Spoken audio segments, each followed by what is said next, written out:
Savior, Jesus Christ. Amen. Our sermon text today is the Old Testament lesson found in Jeremiah chapter 17, reading verses 5 to 8. This is what the Lord says. Cursed is anyone who trusts in mankind, who seeks his strength from human flesh, and who turns his heart away from the Lord. He will be like a juniper bush in the wasteland. He will not see good things when they come. He lives in a dry place in the wilderness, in a salty land where no one lives. But blessed is anyone who trusts in the Lord, whose confidence is in him. He will be like a tree planted by water. It sends out its roots to the stream. It does not fear the heat when it comes. Its leaves will remain green.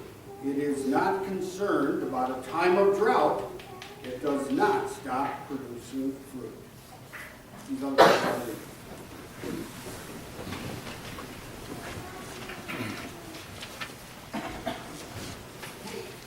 Hey, brothers and sisters in our Savior Jesus Christ. You ever have trouble sleeping at night? Sometimes it's tough to get a full night of sound sleep. You have a big event or maybe a major text the following morning, it might be difficult to relax and settle your nerves. Or think about Christmas Eve. If you open your presents on Christmas Day, look at children. They have a tough time waiting for the morning to come. Time goes so slowly because they want to get to morning and open their presents. For many of us, good night's sleep can be few and far between. Not so much because we're excited about something, but rather it's because we put the burden of handling our life's challenges on ourselves. And in doing so, we're just like the people of Judah in Old Testament times. The prophet Jeremiah was called to announce God's judgment on them, his curse on them for their idolatry. That is, they put their trust in themselves, their own power in the creations of wood and stone. And so, for such self-reliance, they forfeited God's blessing. But to those who trust in the Lord completely, Jeremiah reminds them of God's unending blessing. And through the words of our text this morning, God reminds us to trust in Him alone because the Lord is our one source of blessing. Look closely at our sermon text today. It consists only of 4 verses, but they're neatly divided. They distinguish.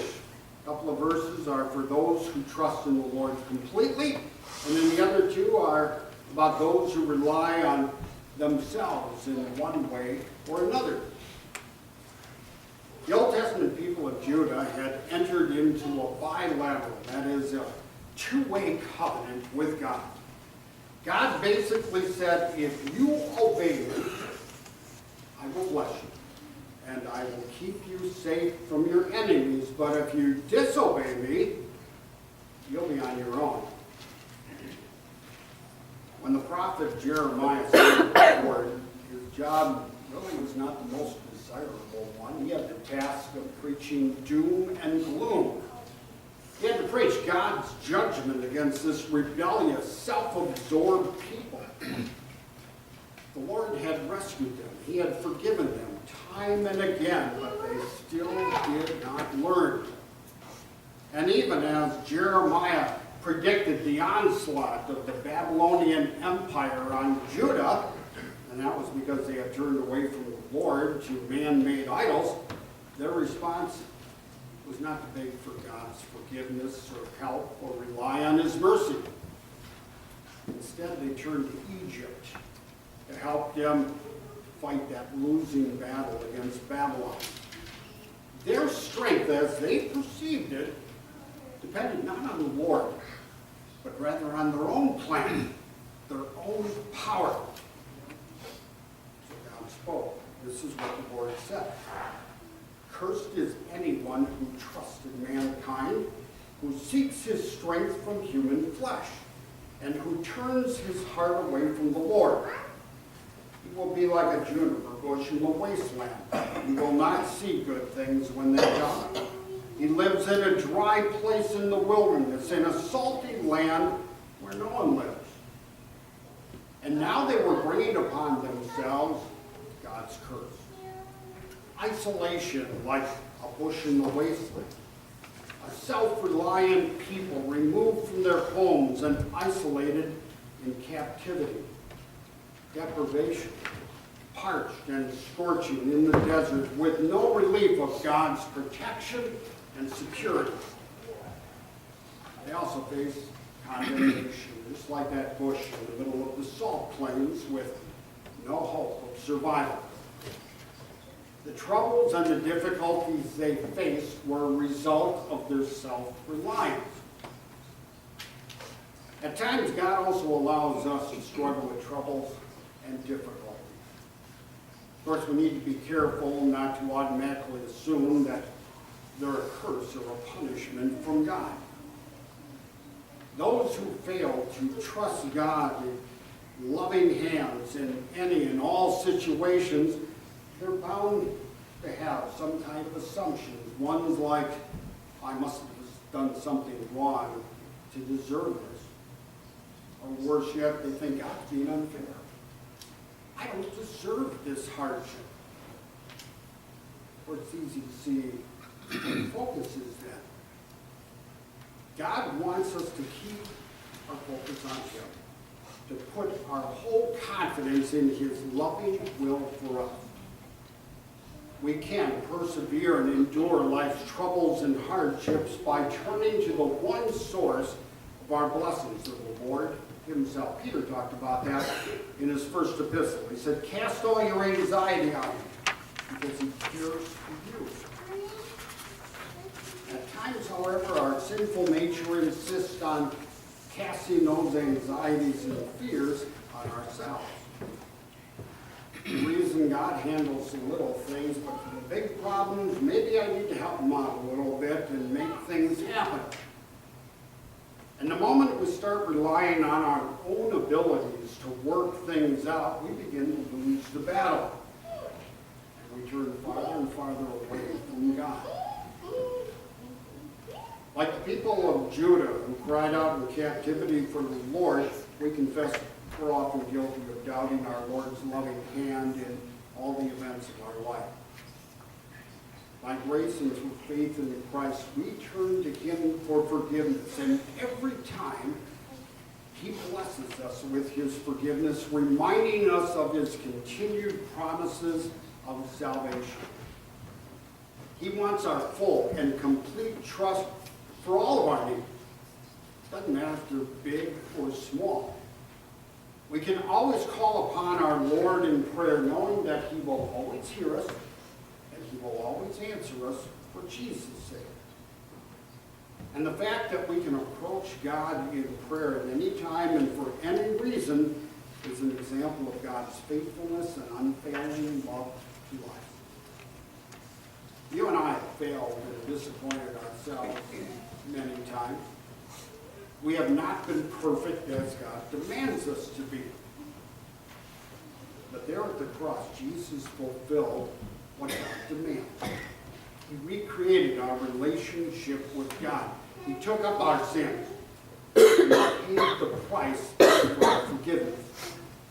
Paul talked about that in Romans. He said, He who did not spare His own Son, but gave Him up for us all, how will He not also graciously give us all things along with Him? We have every reason to turn to Him and rely on Him, because trust in the Lord yields unending blessing. For over 240 years since the Declaration of Independence, our country has been blessed with prosperity to the point that it has propelled us to become the most powerful nation in the world. Yet also consider the similarities between the United States and Judah in Jeremiah's day. economic prosperity, coupled with widespread godlessness and a culture focused on self-gratification.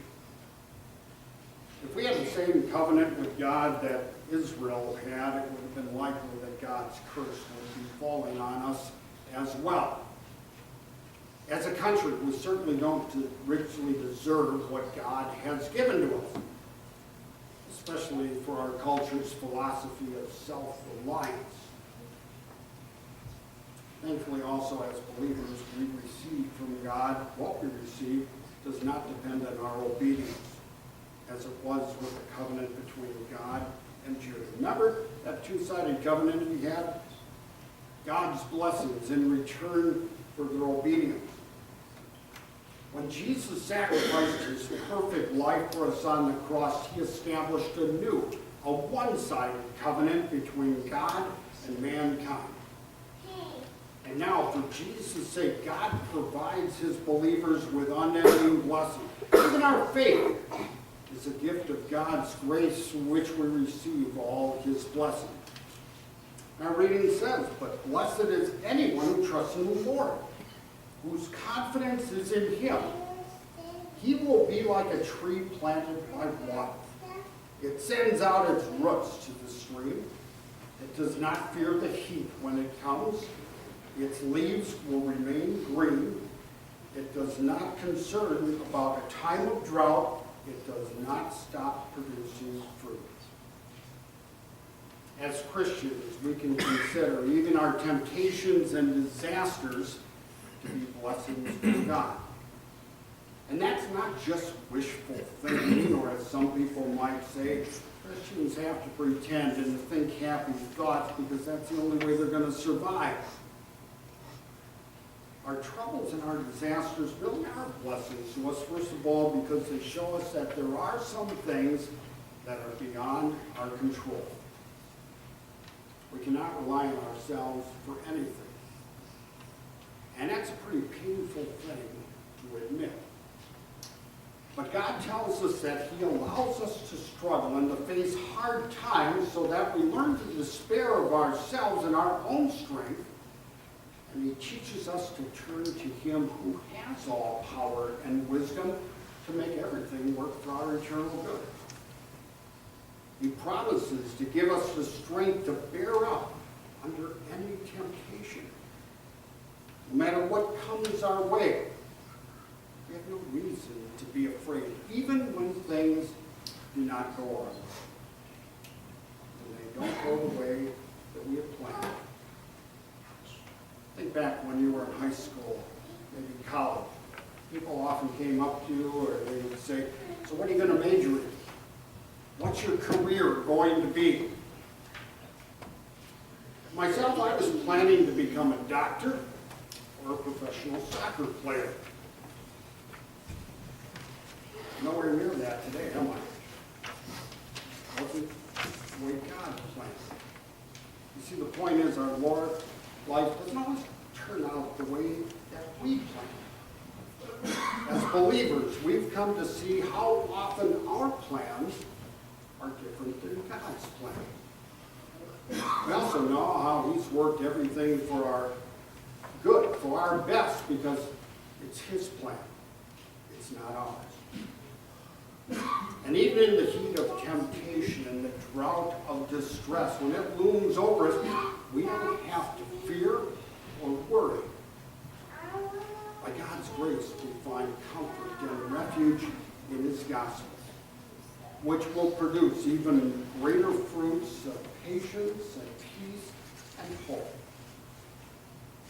And to that end, my brothers and sisters in Christ, we will continue to put our whole trust in the Lord, because the Lord is the one source of blessing.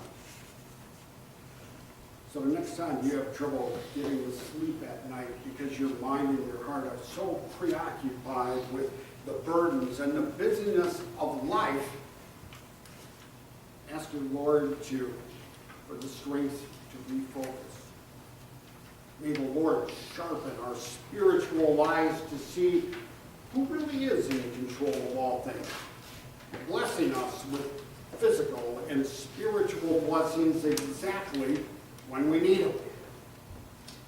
May God grant you sound, peaceful rest in Christ Jesus.